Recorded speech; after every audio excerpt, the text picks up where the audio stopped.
Hey guys, I'm back here again, and this is going to be part two of my favorite movies of all time list. I'm just going to go ahead and jump right into it because in my last video I felt like my introduction was too long. But before I do that, I just want to say that as you saw in my last video, there were a couple movies that I talked about that I wouldn't consider like favorite movies. I would consider them more of films that I just watch a lot or I like to go back to. Like Dude, Where's My Car? I don't consider to be like a favorite comedy movie, but it's one movie that I can always go back to and watch. And there are going to be a couple movies, in the next parts that are films that I just go back to a lot. But for the most part, these are my top favorite films. And as I said in part one, these films are in no particular order because it's very hard for me to put, I love these movies so much that it's kind of hard for me to put them in a specific order. So without further ado, let's go ahead and get into it. And there are a lot of horror movies in this part.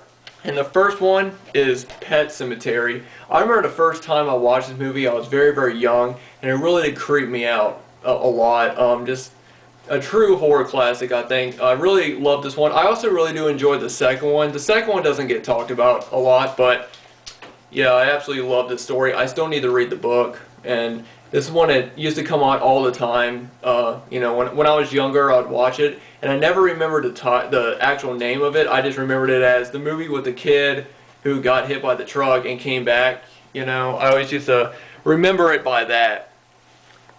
Now this next one is probably my favorite dinosaur film, Jurassic Park. This is just I'd say a masterpiece of a film in my opinion.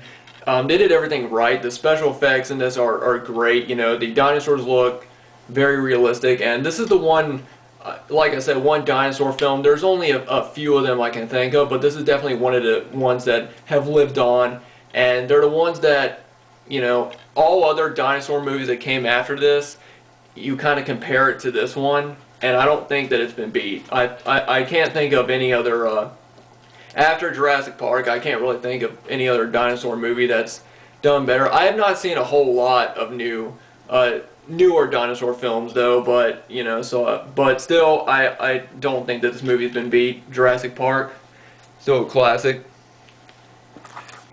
Next one we have is The Crow. Absolutely amazing film. It's got a lot of beautiful moments. The action scenes are great, and it's just great. Brandon Lee in this is amazing. He really fits that whole character, and it's just everything about this movie absolutely great.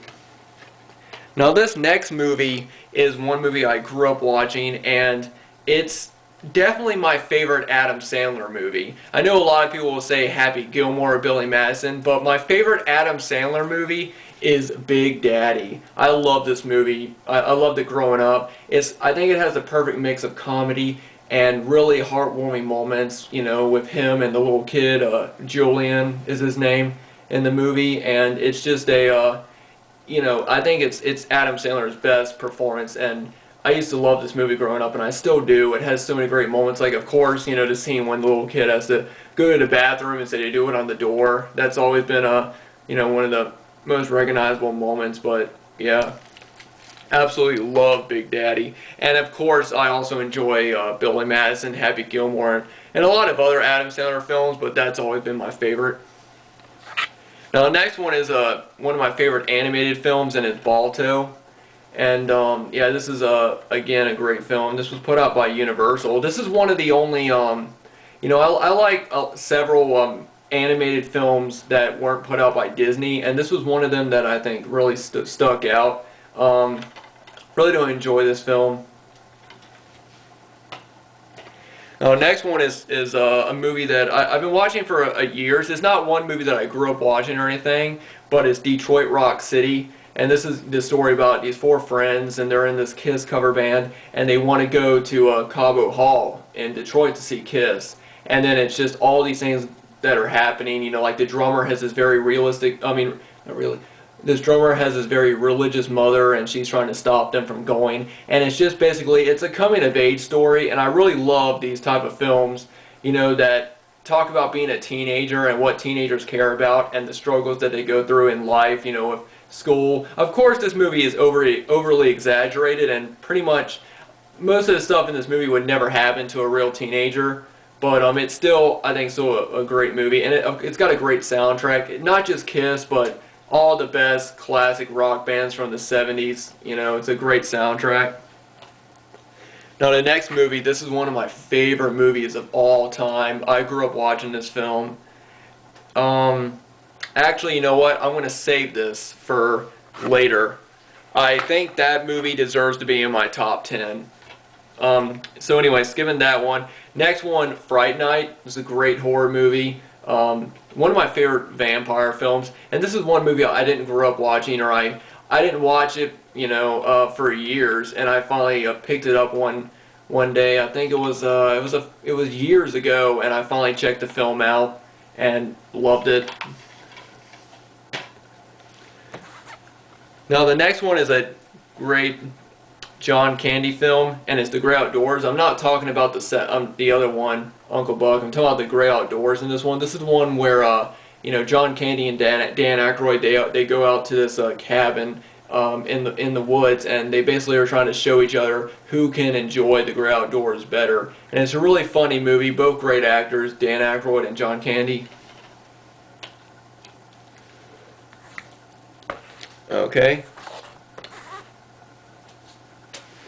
I'll get down to this one. Next one is one of my dad's favorite films, and it's one that really captures the 60s, I think. American Graffiti. Really great film. You know, so many great actors in this, like Ron Howard and Richard Dreyfuss. And you know, it's just showing what it was like being in the 60s. I always love these movies where you see, you know, young people or teenagers, and it shows what they, you know, what their life is like going through a certain time period. Like for this one, it's the 60s. You know, like Detroit Rock City was the 70s, and this was one of the definitive movies that really, you know, showed that. And it's you know, it's in the top 100, you know, films of all time, and great film, great soundtrack, great everything. Now this next one, it's kind of sad now that you know, that talking about this movie, but Phantasm. And the reason why it's sad is because Angus Scrimm, who played the tall man, passed away last night, which was, you know, just another horror icon lost. And he was amazing as a tall man. There's so many amazing you know, scenes and lines in this movie, like, "You play a good game, boy, but the game is finished. Now you die." And I remember the first time I saw clips of this movie, it was from the film Boogeyman, the Killer Compilation, which was like a compilation of different scenes from different horror movies. And one of the scenes in this was in it, and after I saw that, I knew I had to get it. So this is one movie I rented as a kid, and I still love it. It's still one of my favorite films. I love this one, and I also love, I think I enjoyed all four Phantasm movies, but I love the first and the second one. I think both of those are two of my all-time favorite horror films, and the second one is one of the best horror sequels. I really do enjoy the third one, and I think the fourth one is probably my least favorite, but I still enjoy it. Okay. Next one is another horror classic, and that is Suspiria. I talked about this movie multiple times, and you know, I absolutely love it. Dario Argento is, you know, he knows how to put beauty and horror in the same type of film. You know, like I said, I love his colors. You know, he uses colors very well. Like an example, like one scene, there's a scene of a character talking, and there's a blue light shining on her face, and in the background there's like a red light coming through a window. You know, and Dario Argento was one of the kings of doing that, and Suspiria is some of his best work. Okay. Now some of these movies I actually want to save. I think I'm going to save the last few films on this list for later on, because you know, as I get closer to my top 10, I want to save these movies because either they're going to be in my top 10 or they're going to be close to it. So I'm going to go ahead and end this video now. Feel free to let me know what you guys think about the movies I talked about in this video, and I hope to have part 3 up either today or tomorrow. Yeah, so anyway guys, thanks for watching. Let me know what you guys think about the movies I talk about in this video, and I'll see you all in part 3.